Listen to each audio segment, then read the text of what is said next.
What's up, Frailty Myths fam? Welcome back to Frailty Myths Finds Out, a different kind of how-to channel where we reject the idea of perfectionism, reject the idea that you have to know everything about something in order to share your knowledge or to try, and instead lift up curiosity, lift up community, and lift up the idea of collective understanding. I'm Georgia Faye Hursty, and today on Frailty Myths Finds Out, we're going to be finding out about how to use a tool that's really easy to forget about, but will make a huge difference. Okay, I know it's in here somewhere.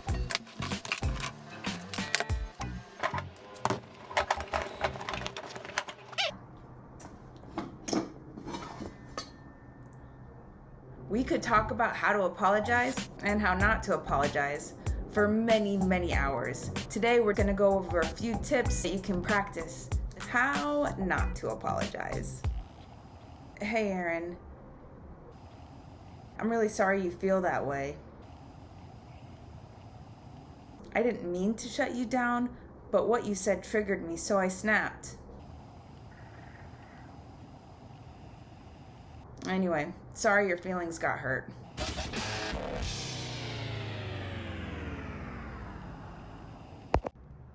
Oof, that was uncomfortable. In other words, sorry, not sorry. I'm sure many of you have been there before. So now let's talk about how to improve your apology. First, plain and simple, say, I'm sorry. Drop the but, drop all the explanations. I'm sorry. It is incredibly powerful.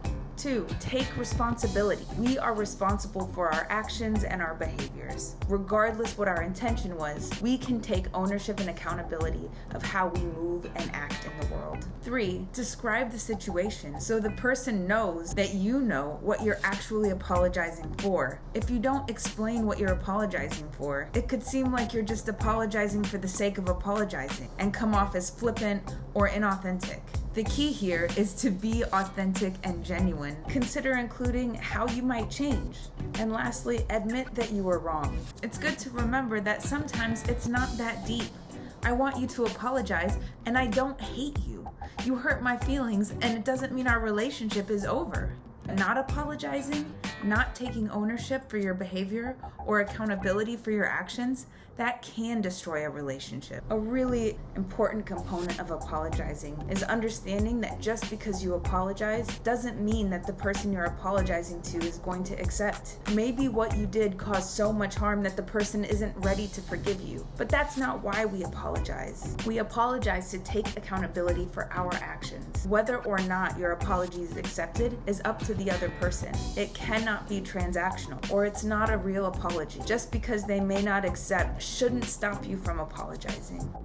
One of the reasons apologizing can be so hard is because you may also have been hurt in the same exchange. Taking accountability for our actions and behavior does not erase that we may also have been hurt. Both things can be true. It's important to do one thing at a time. Take ownership over your actions. Apologize for the parts that you're responsible for. If you were hurt or offended by the other person, bring it up at a different time. When feelings of two people get conflated, often nobody feels heard or validated, and there's little progress. The great news, we are not our missteps or our mistakes. If you owe someone an apology, take a moment and remind yourself that you're great and that sometimes you make mistakes. Think about intention versus impact. A lot of time, our intention is not to hurt someone, but that doesn't erase the fact that it does. Our intention often doesn't matter until we acknowledge our impact. If it wasn't your intention to harm someone, it should be easy to admit that it was a mistake. And it's important to remember, just because you didn't intend to hurt someone doesn't take away the fact that you did. So apologize. There is no room in an apology for but. These are just guidelines, and all of us have different needs at different moments. The real key to apologizing is to be genuine, empathetic, and willing to be accountable to the impact you've caused. The best advice that we can give is that if you aren't sure what someone in your life wants or needs, ask them. If you aren't sure how to navigate an uncomfortable situation, ask. Even though it's messy and uncomfortable, when we lean into that discomfort, beautiful things can grow. That's all the time we have for today. Thanks for watching. Let us know in the comments what you think and what you want to find out about. Follow us on all of the things at Frailty Myths, and if you can, become a monthly member. It's what sustains our work and helps us continue to build a more just and loving world. Stay tuned. Mad love. And don't forget to subscribe.